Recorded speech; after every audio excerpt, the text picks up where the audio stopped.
Hey friends, this is Dolany TV. Good afternoon, good evening, good tomorrow, wherever you're tuning in from. Glad to have you aboard this afternoon.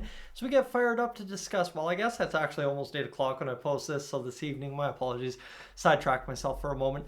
But we're going to get excited for a moment here. We're going to get kind of jazzed up about a little something going on down in Oilers land. We know Jack Campbell cleared waivers today. We now get $1.15 or something like that in cap space because of him going down to the minors. Calvin Pickard coming back up.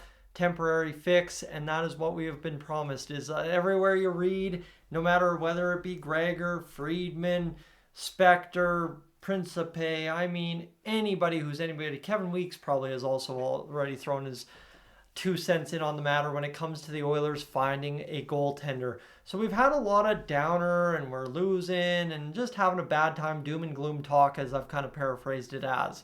Well, guess what, friends? Today we can talk a little bit of hope, because what we know is, yes, Calvin Pickard, no matter how long he's around, he is only a temporary fix. It could be 2 days, it could be 2 weeks, but he's only a temporary fix, more or less to allow yourself to buy time for Campbell to maybe figure it out, or buy time to build that package to ship Campbell out. So, with that said, friends, if you are new to the channel, I would encourage you to hit that subscribe button here on Dolany TV. Given the amount of numbers I've seen in terms of views the past 3-4 days, I guarantee you, most of you watching this video, it is not your first trip here. If this is something you want to keep coming back for and you have the ability to hit that subscribe button, I'd love for you to do it. Obviously, just about to 13,000 subscribers. And oh, look at the old calendar there. The 10-year Dolany TV channel anniversary is coming up next week. So a little something of a milestone to hit there would not be bad. So enough about this. Let's get to the video topic today. Juuse Saros, our man in the spotlight tonight. Simply put, if any Edmonton Oilers fan is going to have his or hers pick of the goaltender that goes out and gets the job done for the Edmonton Oilers via the trade market, it's going to be Juuse Saros, all right? Saros has been in the NHL since 15-16, where he debuted, and then obviously has played no less than 21 games outside of this year, just getting underway, since the start of his career. He's an average .919 save percentage goalie, in fact, averaging currently his worst save percentage in his career, historically speaking, over an average season of 20-plus games.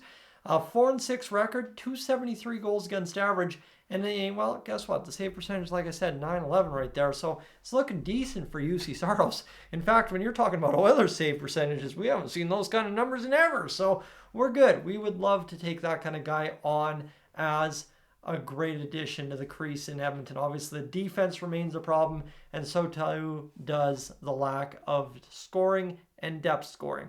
That aside, you can figure that out when you have a goalie that can stop pucks. Maybe you don't have to fire the coach either. Just throwing that out there. Now, you move on to this here, friends. The assets that the Edmonton Oilers have, you're going to see one noticeable name missing from here that I think a lot of people would count as an asset. Although I would caution right now, given how this season has started, there's kind of, I guess you could say, a bit of, teams might be a little weary about taking Mr. Philip Broberg, who's missing from the assets list. You've got your first this year. We know no matter what the situation is, it's going in a trade. Holloway, Bourgault, Lavoie, Akey, Petrov, who is a sleeper pickup for any team out there looking to rob the Oilers in terms of goaltending. And you see Vinny Desharnais on there. Focus up on me a moment. The reason Vinny Desharnais is on there, he's 6'7", right-hand shot, big and mean, and he can put the puck on net.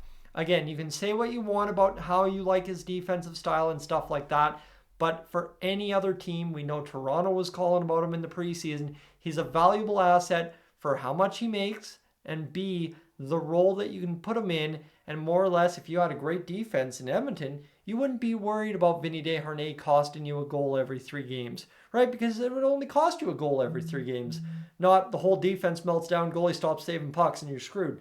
That's wouldn't happen elsewhere. We know that, other than San Jose. So that's where we go there. Bad assets. Stuff you have to pay to get rid of. Well, guess what? Nurse, he's got a no movement clause. So no matter what, it's on his terms, and you're paying to get rid of him anyway. Ceci, Everybody says just trade CC for cap space. When every fan is screaming that, you know what every other team doesn't want? Cody CC. Jack Campbell, we know the situation. No team claimed him on waivers, and we're going to be paying to get rid of him. Hence the assets category up top. Janmark and Ryan. No matter if you love or hate Janmark and Ryan, they ain't going nowhere because ain't no team looking to pick up Matthias Janmark and Derek Ryan, okay? You can sit here and say, throw them to the sun for all I care. You just send them to the minors. That's as simple as it is. So, when we go on to the next slide, a Juuse Saros trade. What does that look like? Well, friends, the Edmonton Oilers are lining up to, there are a lot of ways to describe this. None of them are PG, I guess you could say. So we won't go in terms of describing this. But at the end of the day, it ain't pretty for the Edmonton Oilers, no matter what they do to try and acquire a goaltender of Juuse Saros' ability. How I envision it is Campbell, a first, Holloway, and Broberg, or something else. I didn't count Broberg as an asset, but when you throw him in on top of 2 other first-round picks, guess what? You're probably okay to trade him in that situation. And you look at it here from an Oilers perspective, Juuse Saros comes in, and given if you don't go with the question marks on the top side of the out section, you might, if you give up Broberg and Holloway, be able to buy yourself, if Nashville has retention spots left, because they're already retaining part of Matthias Ekholm's salary, by the way, for us right now, you might be able to get a minor, minimal retention deal as well for Juuse Saros. Maybe $250, maybe $125.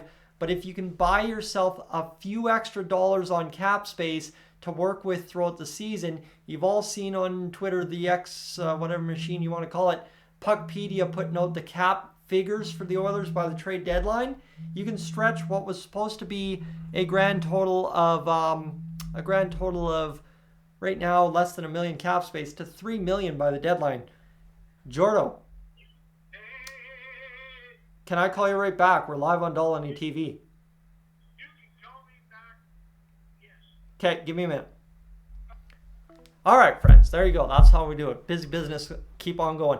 But you get where I'm going with that, right? Is simply for the Oilers, is that's what you're looking at to make a Juuse Saros trade happen. And like I said, everybody would love to have Juuse Saros as an Edmonton Oiler right now and for a long time running. The other names included in this whole mess is, of course, Jake Allen, Jordan Binnington, Carter Hart, and Mackenzie Blackwood. As much as nobody would like to talk about Mackenzie Blackwood, the fit almost makes sense because salary again is comparable with Jack Campbell. You can probably get maybe retention or something figured out there. And guess what? At the end of the day, struggling goalie for struggling goalie, and you're just more or less trading straight across as opposed to what you're doing with the other 4 guys on that list. Friends, I'm Tyson, this is Dolany TV. Thank you so much for tuning in this evening. It was nice not to be down and out, right? I think it's just more realistic today, and that's a much better tone to be striking than we are doomed and this ain't going nowhere. So I hope you enjoyed a much more relaxed video tonight. We'll talk to you tomorrow. I am up on out of here.